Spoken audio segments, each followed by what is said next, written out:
After one of the worst losses in college football in the past 2 to 3 years, let's take a look back at Marcus Freeman's press conference after the big win against Texas A&M a week ago.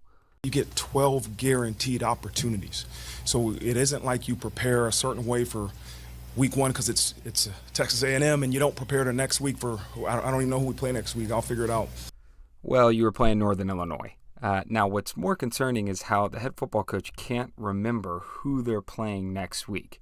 Now, again, I get it. It was a big win against Texas A&M. He was probably emotional, wasn't thinking straight, but the majority of head coaches can recite their schedule backwards.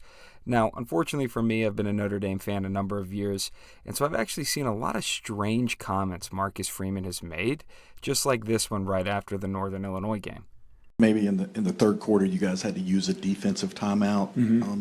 What happened there?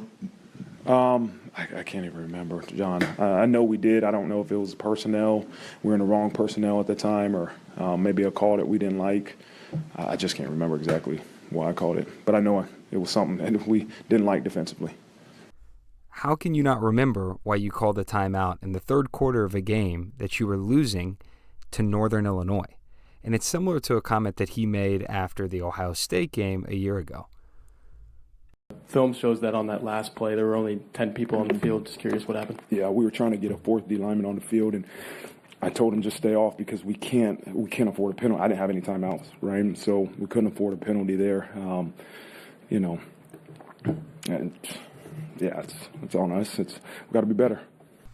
But even with the penalty, it would only move the ball up, a foot? They were already inside the 1 yard line. And so you'd probably prefer having 11 players on the field with the last play of the game against Ohio State.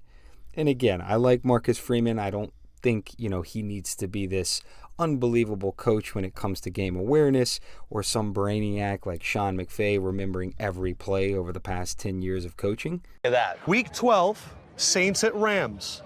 4:29 in the second quarter, 2nd and 7 on the Saints 7. What happens? Oh, Josh Reynolds touchdown, off-schedule play versus a three-man rush. But there's just these strange comments he's said over the years that really point to the fact that he's in over his head, and these are major red flags. And, of course, losing to 4 unranked teams in 3 years.